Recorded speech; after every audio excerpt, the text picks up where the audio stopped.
Bugün Mesut tupağından min ujmakka kirem, eytirhin de yazmışımdı şulay yazgan qirem. Ey musulmanı dünyahın, gümüş davuşlu adam. Ey musulmanı dünyahın, hoş hayırlı Ramazan. Ey musulmanı dünyahın, gümüş davuşlu adam. Ey musulmanı dünyahın, hoş hayırlı Ramazan.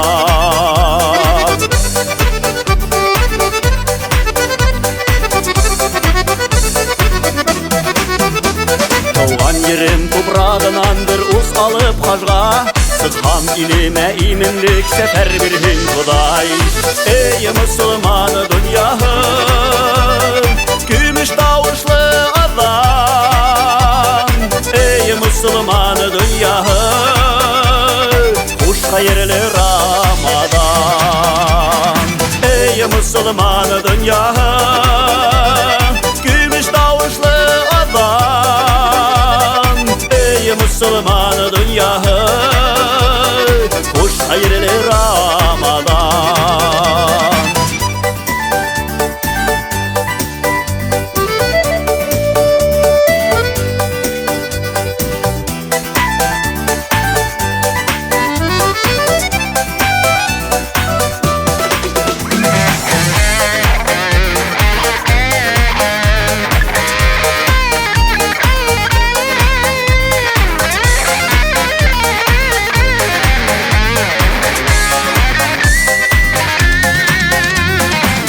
Huday halıklarga halık hem merhamet, fakir halim ortaklaşkan Peygamber Muhammed. Ey musulmanı dünyahın, gümüş davuşlu adam. Ey musulmanı dünyahın, hoş hayırlı Ramazan.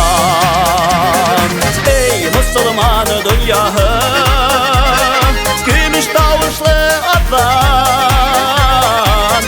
Musulmanı dünyahın, hoş hayırlı Ramazan. Ey musulmanı dünyahın, hoş hayırlı